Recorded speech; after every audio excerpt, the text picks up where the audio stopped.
So the barometer report is, as Peter's mentioned, is a report that we do annually. We talk to key industry stakeholders, as many as we can find, but usually 200-300 port owners, operators, consulting engineers, contractors, where we look to get views from a high-level industry perspective of the key issues of today.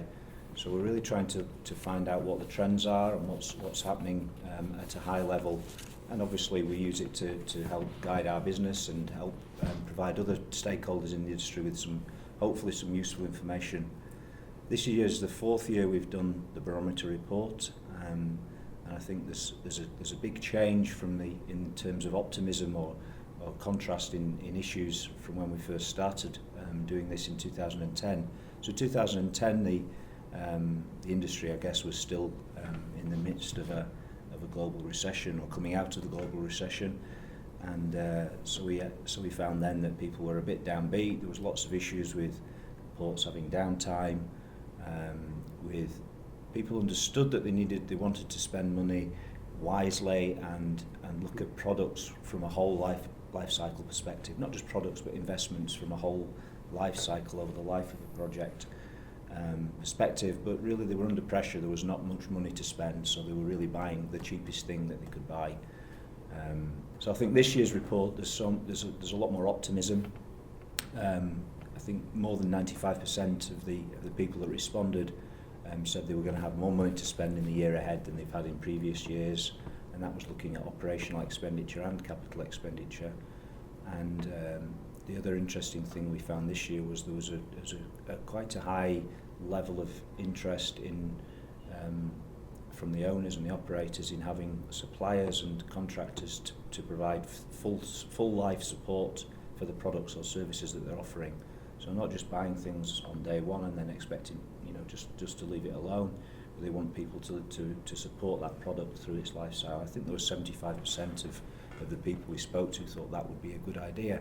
At the same time, they've also identified that in the supply chain that's actually a bit of a weakness from the supply chain. So on the one hand, the industry is demanding or looking for more support from suppliers and service companies. At the same time, service companies and suppliers need to step up to the mark and offer and up the game on that respect, I think. So I just wanted to come back to the report, where it said that the need to update existing port terminals and facilities is the biggest challenge brought about by increasing vessel sizes. Is there anybody who wants to comment? Ignacio, maybe? Well, sorry. I have a comment that I think no matter how you enhance and build up a port, it needs to be founded on a good basic system, docks, wharfs, piers, fenders, support system. So we were talking earlier about visual inspections, walking through and making sure the basic structure is in good shape, I think is very important. I see owners looking to O&M costs as part of our design element. So I think that's an important aspect. I totally agree. I think that's an important aspect, because from our position in, let's say, the bottom of the supply chain, we're supplying equipment to ports, greenfield ports, which maybe have a 50-year design life. So, but by the time those requirements are passed down from the owner-operator to through a consulting engineer into a contracting company, and they want to buy things, those guys really are only interested in buying the cheapest thing, because and something that will last to get them through their, let's say, warranty period. So really the model somehow has to change, where the port owners who want the equipment to be there, work well and last for as long as possible, somehow need to put that and make those requirements a demand of the specification, or so the supply chain gets to see that and adds that, because we want to be able to add that value in there. But the sort of the model that we have to go through, or that exists from procurement, doesn't exist to be able to do that. Well, when you do the risk and reliability, the nice part for the people that are spending the money is you can say you can invest this amount of money and get this life, or this and the other. So when you're talking about fenders, for example, that you're certainly interested in with a long life, you see the capital cost up front, but you trade that off with the life you get, and that has some real meaning to decision makers as they look at their fund. I think as consultants, when you're talking about greenfield terminals and new facilities, where it starts is really in the front end engineering and the documents that are put together for a tender, and they're very often, especially in the oil and gas business, these are design build contracts, but the tender documents have to be written such that some of these standards are put in place and they're really communicated to the owner the importance. Because as you said, Richard, when you get down to a competitive level with marine contractors, they're bidding, they're on a fixed price basis, and they're going to try to supply the least cost equipment unless there are some really clear specifications and written in the feed documents. And we found that many times, because once you get to the marine contractor, once they're done with their warranty period, they're done with it, and the owner's got to deal with it for the next 20, 30 years. For It's the way This life is is. very important, this aspect. But if we want to investigate where investment will be allocated in the next future, in my opinion, we have to look a little bit in a broader way, because actually the system of ports is shifting towards new models and toward new requirements that are changing very quickly in the next years. So there are two common aspects to keep in mind. One is that in future ports need to be smarter, and one is that must to be green. This is a requirement, and both the aspects are economic drivers, both the aspects. So in this situation, it's normal that the performance of the infrastructure must be the first requisite. But it's important to take into account the fact that we are going now to a crisis moment where maintenance lacked for no investment possible in this situation. So owners and operators went in a period of continuous emergency. They had continually to solve lack, failures, and so on, with a lot of shadow costs that were downtimes, were crises of infrastructure, and so on. In next future, they will have the needing to rehabilitate the infrastructure, but also thinking with this new economic driver I said 2 minutes before. So it's right to find the right way. So after this global economic downturn, as they say, are the clients a little bit more careful about where they put their money? Do they want to see big returns on their investments? We heard from America, but is that something similar in Spain, for instance? In Spain, the situation is a bit special because we have the port authorities, all of them belong to Puertos del Estado, and they have a constant budget along the time. So really, they didn't suffer the crisis, except in some very important inversions that have been done in Spain. In that case, the budget of these ports are lower because they have to afford the investment. And on the other hand, there are private companies that operate their own terminal. So the economical aspects are completely different. Okay. Because in the same port, you have a part of the port that is public and a part of the port that is private. I agree with Scott that, for example, in some cases, and we have also participated in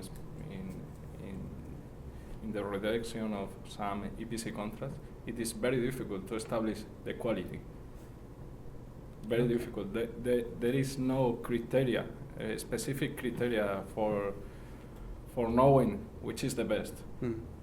You just say, for example, in the case of the fenders, it is necessary this kind of this type of fender, and it must absorb this amount of energy.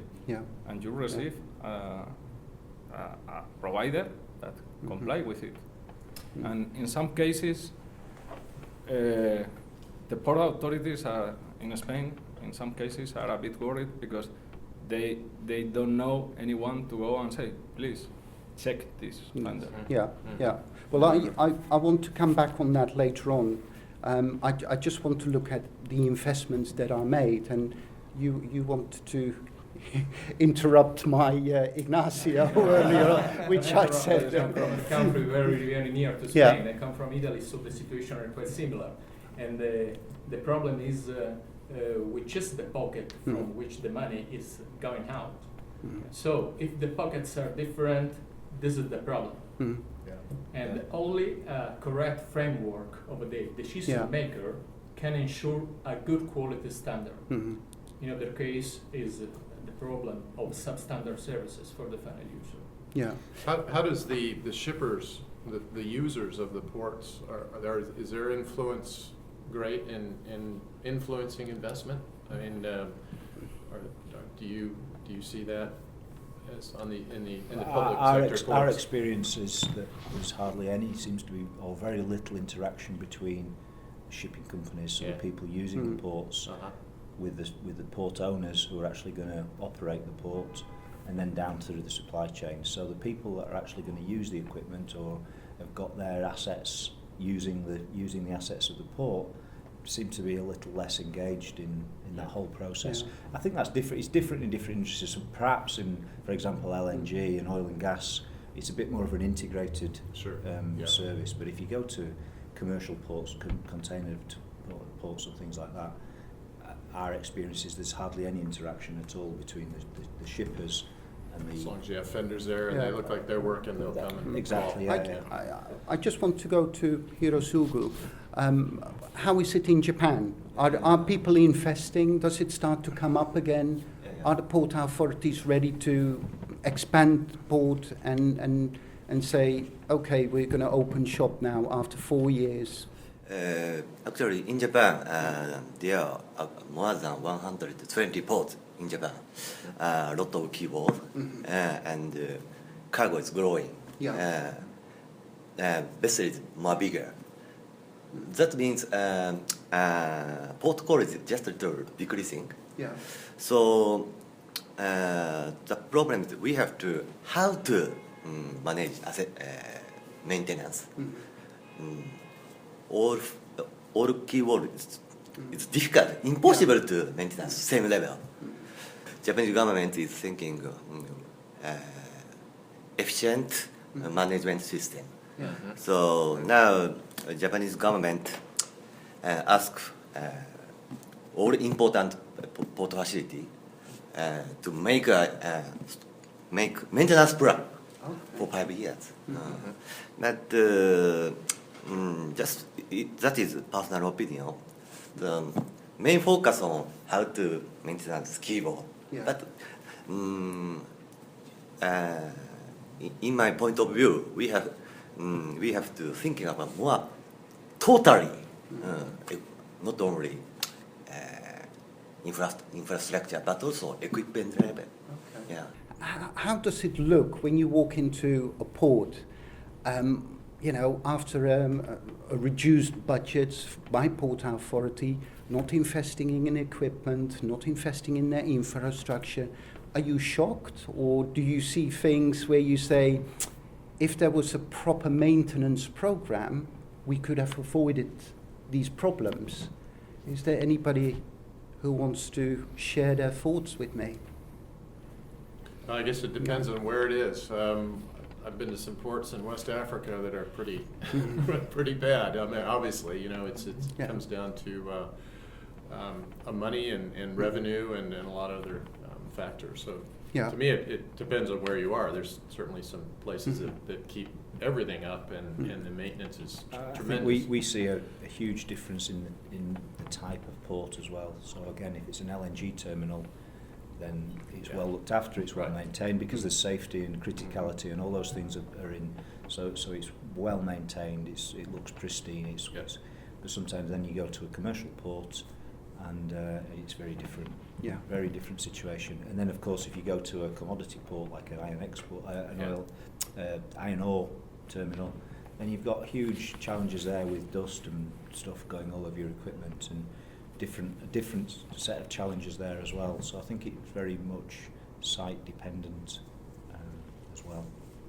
A lot of people are looking now at larger vessels. They're upgrading their infrastructure, they're looking at buying new equipment, be it container handling equipment, but there's also a change in attitude. For instance, we're at the PIANC Congress, World Congress in San Francisco. We've seen presentations whereby several ports or terminals are applying, for instance, docking aid systems, just to make sure that, you know, the ship comes in very slowly. Have you seen that? That there is a change by port authorities or terminal operators that they say, okay, we're now going to invest in more equipment, not only the container handling equipment, but we're looking at other things as well, and we're going to revamp the infrastructure. Are you seeing that change? Well, there's Welland Canal with the ship handling system in place. They have pneumatic, automatic docking system, if you will, and I think they're even looking at some of the lasers for position control. Yeah. We've seen some older terminals that want to bring in larger ships, but the infrastructure may not be up for that. But there could be a change in the operating procedures, and one of those may be installing a docking assistance system so that some of these larger ships could be come in and controlled, and then you also know if there is damage, you know, you can tell which ship caused the damage as well. So there's some things that you might be able to install. That we've seen that in a few instances, rather than a complete upgrade of the infrastructure to accommodate a larger vessel. It's quite interesting that a number of people around the table, they're involved in a PIANC working group that's looking at berthing velocities. And for me, so we've got somebody involved in the working group, of course, but for me, listening in on the results for the first time, really, it's quite interesting that in terms of berthing velocity, the biggest factor to me seems to be not technology necessarily, but the human factor in berthing. And then there are technological things that we can do to make it easier for the human factor to control the berthing velocity, for example. So the fact is that people or the ships are arriving at ports and then trying to berth, but they don't know how fast they're going, because so it's like us driving down the road and getting a speeding ticket and saying, why did I get a speeding ticket? But you're driving a car that's not got a speedo. So that the ships, but the technology exists for not very much cost, for example, to allow that to happen. So you correlate the amount of downtime that from the report that we've done, 20% of the downtime is down to problems with fenders, let's say. So berths are closed because the fenders are non-operational, which sort of indicates there's been some sort of incident, something's happened with them, either the fenders haven't worked or whatever. And then the biggest factor there is berthing velocity. Yet the technology is available readily to measure berthing velocity and tell the captain or the pilot exactly what's happening with his ship as he's coming into the berth. And so I think it's just a good example of technology that's there already, but it's not even a resistance. I think it's just a very conservative industry that's difficult to get that type of regulation in. Well, there's also a corollary on the design side. We're doing a lot more probabilistic analysis now than we ever did before. So we can provide a design that more closely matches with an expected life for extremes. Yes. How often we expect those extremes, what the normal mass, velocity, and approach angles are. And we can influence that, if you will, by operator experience.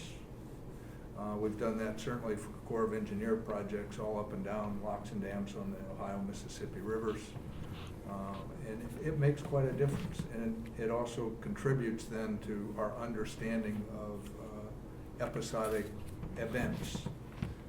Particularly, most of my background, a lot of it's in storm surge and so forth. So we're looking at 100-year events, 500-year events, and designing to accommodate those with resilience.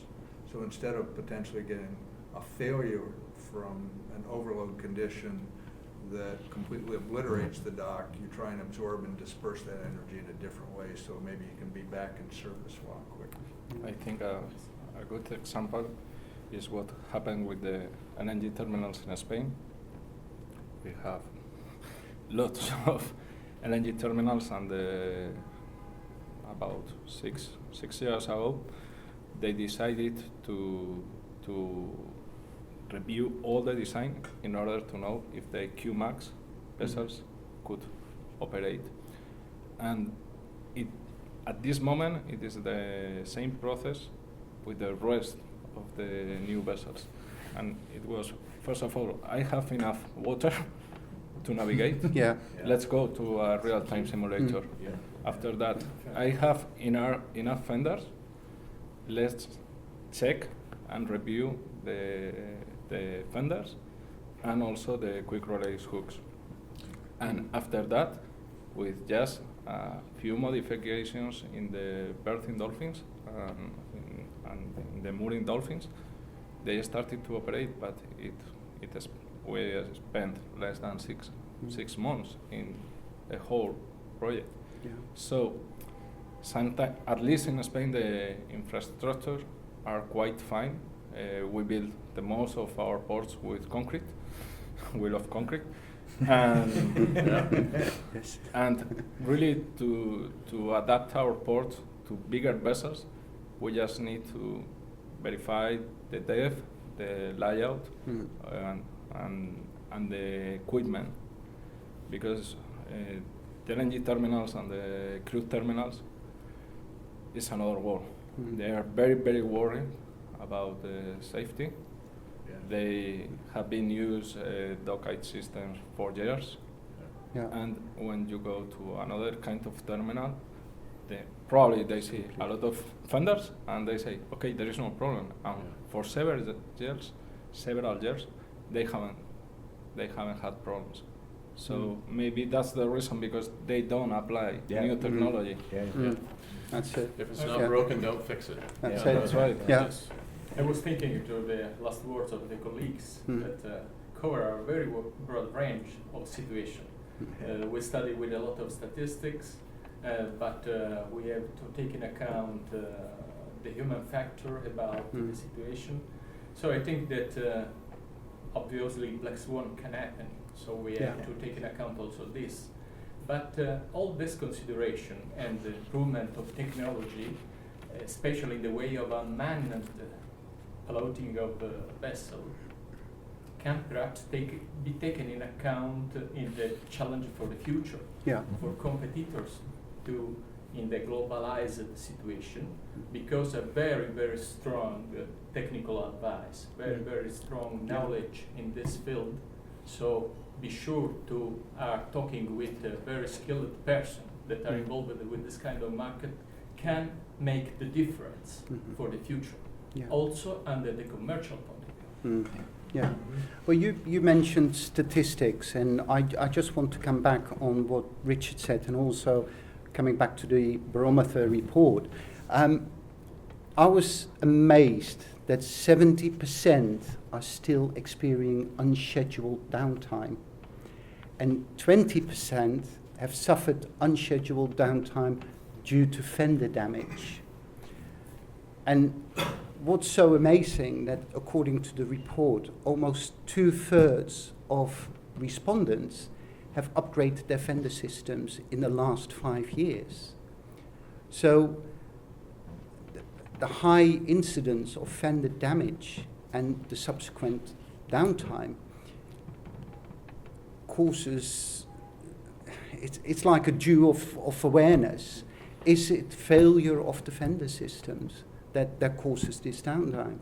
So I want to come back on what you said earlier, or it was Ignacio, no, sorry, about this fender and damages to fender. Are people aware of, the education of what kind of fender we need to apply, what kind of fender is sufficient for the vessels that are coming into the port. And I'm taking the fender just as part of the whole structure. Yeah, this could be applying to a container crane, it could apply to a quay wall. I'm just looking at a fender system at this moment of time, and I'm trying to work out, is there a need for education? Education towards the user, which are the port authority or the terminal operators. If there is a need, who do you think they should educate, or who should educate them? Is it the contractor? Is it the supplier? Yeah. So, in my opinion, is the full chain that have to operate in the right way. Yeah.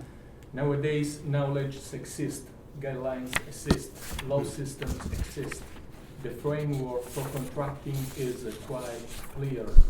And in certain situations, big ports have authorities with very skilled technical staff inside that can help the complete decision-making operation. Sometimes this knowledge lack, but only for the fact that people don't want to access to this kind of information. Organization like PIANC is doing a lot in this sense, trying to spread education, like you are saying.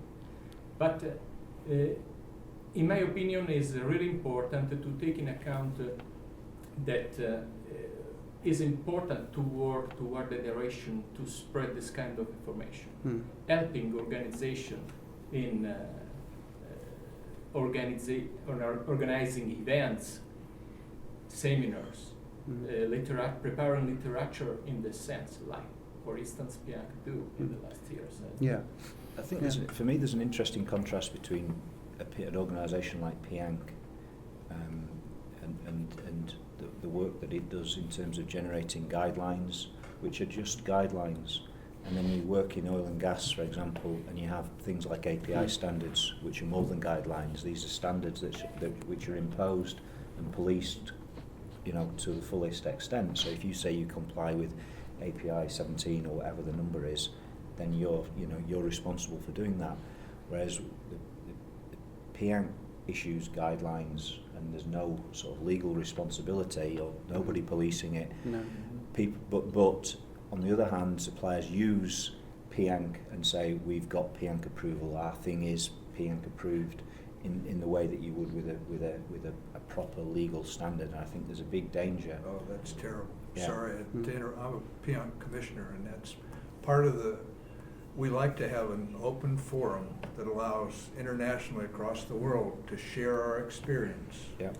And do that in a way that we aren't fearful that what we're sharing becomes a standard used by somebody, because we don't have any legal authority or responsibility or the staffing to go and police it. Yeah. So it's shared knowledge where we love to have everybody's input, but it can't be used that way. It's not standard enforced that way. But it is. I mean, I'm sure you. No, you see the same. yeah, I agree with you. On Monday, we had a half-day session on bathing velocity. At that point, some LNG berths has a target bathing velocity. That's why ship understand target bathing velocity. What bathing velocity should be, but that is a rare case. Generally, container terminal doesn't know that knowledge. I think the responsibility is maybe by port authority or government, but that is not only port authority, but also vendor company, and totally we have to thinking about. But I think with the industry as a whole, the general port industry, so again, using oil and gas as an example of sort of the higher level of standards, within the oil and gas industry there's a drive. So the equivalent, I guess, in oil and gas is to have a joint industry project, so you will get all people around the table and collaborate and share information and come up with some guidelines. And then there's a well-defined process of taking those findings and translating them into a standard, an ISO standard or a Euronorm standard or an API, ultimately, let's say, an API standard. But in the marine industry, the general marine industry, that process doesn't seem to exist. Right. So you put all this information together in a very, very structured and very professional way under the PIANC auspices, but then the next links don't Yes. come What along. we have as Yeah. design engineers, concrete and steel. Yeah. We can go right to the legal requirements. When Yeah. it comes to fenders, I have to rely on the vendors and their engineers to tell me what they put in, Yeah. Yeah. how they should perform. And one of the important requirements for me is to look into what guarantee you're going to give me to give my client onto what product I have. So as I weigh that and make those recommendations for performance, that's an important criteria. But it really relies on the trust But and reliability. But there's not many industries where you've got a huge piece of equipment worth millions and millions of dollars, docking with equipment that's worth millions and millions of dollars, and shipping goods that's worth millions of dollars, where you rely upon the word of the supplier. There are usually standards or things that you have to work within that guarantee what you ask for is what you get. Okay. Elio, do you want to add something? About the role of organization in the educational programs for engineers and so on. PIANC, for instance, I sit in board of PIANC. We have a lot of discussion about which is the role of the guidelines, if these have to become standards and so on. We discuss a lot about this. PIANC, for instance, is driving towards its members to support the professional quality of people, because we are intimately convinced that you can have all kind of standards, all kind of situations, but it's truly important, very important to have a high quality of designers, of technical actors involved in the whole chain of the decision. Yeah. Only in this way you can ensure that people respect some interesting things that you have to take in account to avoid substandard services. Yeah. This is the work, for instance, of PIANC. And I am convinced too that with the possibility to access of this kind of huge information, when you start with the right fit and ask for correct needings from the owner or operator, good programs, you ask for good tender documents, so Yeah. design, all the things that you need. You go through a good installation and operation of the products and services that you are asking for. You do a good supervision. You implement a good maintenance program after of this. I am sure that we can go towards a more clear situation in the future. I know we have to stay in the real world. It is can seem only very, very, very easy, but we have to work together in this direction. Yeah, yeah. With choices of vendors, say you come at a port or a terminal where there was damage done to a fender. Does the client say just replace it? And would you give advice or ask advice from fender manufacturers saying, listen, accident happened at this port, we need to replace it. What is the latest? Do you turn to a supplier? And if you turn to a supplier, do you go to an OEM or are you going to a trader? Well, one comment I have to that is there's two sides to an incident, if you will. And one is, what was the applied load? Yeah. You berthed the Queen Mary where you had a small ferry. I don't care whose fender it is. Yeah. Okay? Yeah. So understanding the situations that happened, if it's an abnormal situation, as a designer, my recommendation may be just replace it. But if not, you need to look and make sure the system that's designed matches the criteria of how they want to operate their port. And so then going back to the best source of the information, which to me is in fenders is the design engineers that work for that firm that know the materials and have the Yeah. experience Mm. that I would want to go back and get my information for as a redesign. Yeah, we, as consultants, just like you, we rely heavily on good vendors, good manufacturers that we trust, we know we've worked with, built relationships with over the years, and we know those products perform. And I find some of the best information from good industry vendors, and we know who they are, and our clients are paying us to know who those vendors are and work with the best. The way I look at it is a designer designed a key wall.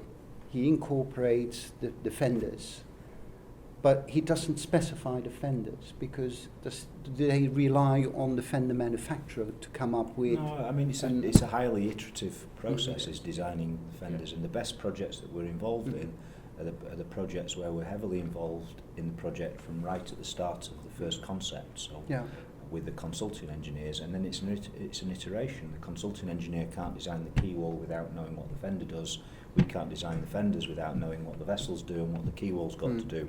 So it's a very iterative process. And as I just said, the best, most successful projects that we're involved in, that dialogue is very strong. But there are an awful lot of projects where there's no dialogue whatsoever.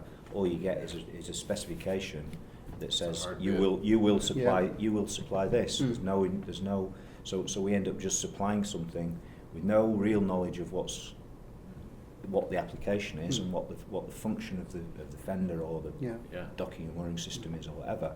It's just an item on the shopping list. And you're a little narrow just to call it a fender.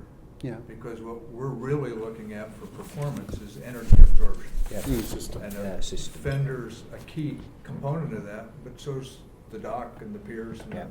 Because the fenders or the piles themselves can be a part of that energy absorbing system, the whalers behind it. Yeah. So looking at one component by itself, you can miss the boat.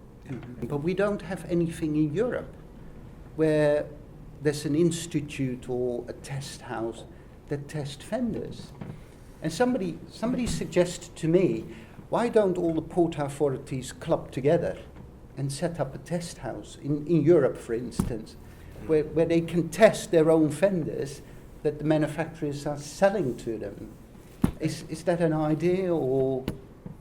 It's a good idea, but I can report the situation that actually we have in the southern part of Europe. As normal exist institutes that work on this kind of test, but test on this part of a very technological complex system like pressure control system are really expensive. Yeah. Really, really expensive. Perhaps for this reason is not so easy to think a third party that can organize such thing of testing. I think that the market is thinking in mind that this job have to be done from constructor and suppliers to grant the quality of their products. For this reason, because this make the differences between constructors and suppliers. Yeah. Someone can do this, others absolutely no. And for this reason, perhaps I was thinking that it would be nice shifting the point of view from the capex investments to other kind of contracts for this kind of services. I am calling service the pressure control that affect the performance of the entire port. Yeah. So being an important service, perhaps could be interesting to think to all-inclusive contract, for instance. Yeah. I discuss with my tender documents with people that is in condition to give all the chain of that complete the service from the concept phase until the disposal at the end of life of the product. This is also healthy for environmental. Yeah. That's quite an interesting point. So we were involved in some LNG projects with Petrobras, and actually starting to look at projects from that sort of whole life cycle thing. So at the same time as you're bidding for the equipment, to supply the equipment, you're also bidding to supply a service contract for maybe 5 years or 10 years, Yeah. something like that. And then it's viewed all together as a whole. And for me, that's exactly what we want to do, because yes, it means you still got to be competitive and all these things, but it means that the people making decisions are looking at everything all at the same time. And quite often, one of the issues with CapEx spending and OpEx spending is it's completely different people, completely different budgets. And the CapEx people have got CapEx and they've got $1 million to spend, and they don't want to spend $1 more, or they want to save every dollar they can out of the $1 million. But the OpEx people are a different breed. It's a bit like you were saying in Spain. The budgets for OpEx haven't really changed throughout the crisis. Those probably not even involved in the project anymore. Yeah. They're involved in the early implementation, and then you have the operators years later that have to Go spend back. and deal with this legacy of this project. So I mean, so an interesting question for us as suppliers, I guess, is how do we get that engagement going with you guys as consultants? And ultimately, you're representing the port owners and the operator and things like that. How do we provide better support to do that? But on the other hand, it is important that in the case of vendors, it's quite clear, there is not at this moment clear quality criteria. I mean, you can go with your vendor and say, this vendor provides the reaction that the manufacturer says, yes. It can absorb the energy, yes.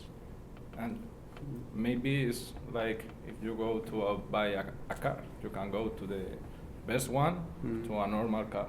Yeah. Both of them has 4 wheels, an engine, and they are completely different. So the problem is, which is the criteria, and how can be established a quality criteria? Yeah. Yeah, and I think it all comes back to what's established early in the project, when the project is in its conceptual phase and its front-end engineering phase. What is the standards that are being applied, and that has to carry on all the way through to construction and commissioning.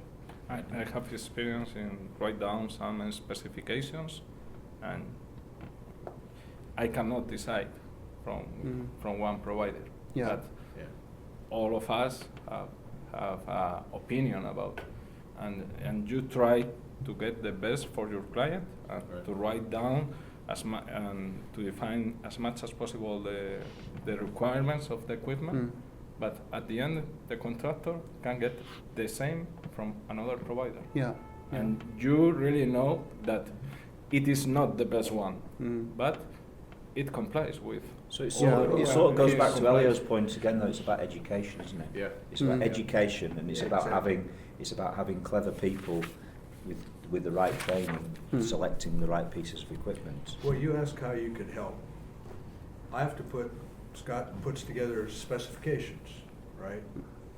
And if you help us prepare specifications in a way that allows competition, but clearly differentiates what's a quality from a not quality fender by the durometer, the hardness, the materials that we can put in our specifications and stand behind and understand as engineers, you've helped our clients as well as absolutely. all of us.